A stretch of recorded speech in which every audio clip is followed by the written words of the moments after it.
Assalamualaikum pakcik. Pakcik. Pakcik sihat? Sihat. Alhamdulillah pakcik. Pakcik, sebenarnya tujuan saya call pakcik ni sebenarnya kan. Saya sebenarnya ada niat untuk nak nikah dengan anak pakcik lah. So pakcik okey ke pakcik? Ah.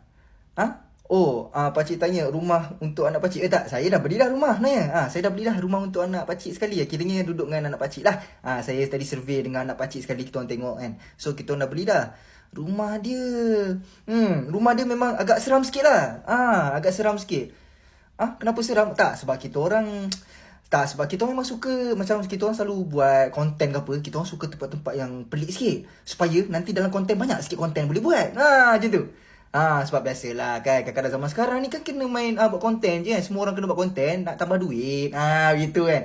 So agak seram sikit lah. Kalau hantu-hantu tu, tak apa, kita orang dah biasa dah benda tu kan. Tampar je kan, gitu kan. Untuk pekerjaan.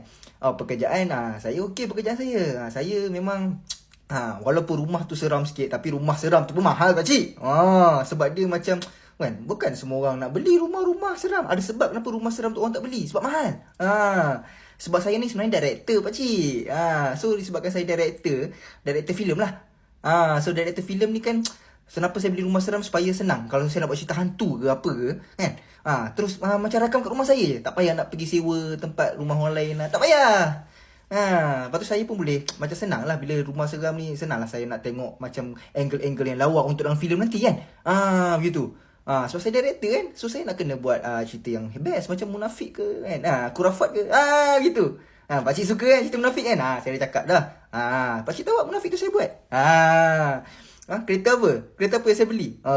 Kereta pakcik jangan risau pakcik. Kereta saya bagi pakcik naik pakcik. Pakcik naik nanti pakcik macam wow. Gitu lah.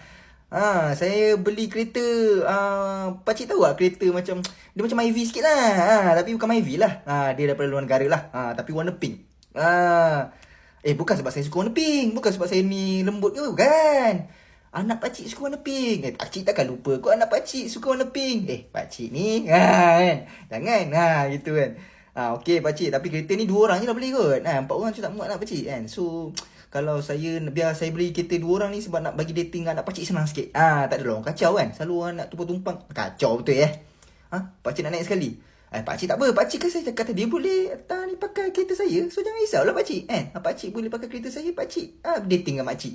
Saya dengan anak pakcik tak payah kacau pakcik kan. Nak dating gitu lah kan. Memang saya beli untuk anak pakcik, untuk kita orang dating senang. Haiwan peliharaan. Saya ada bela.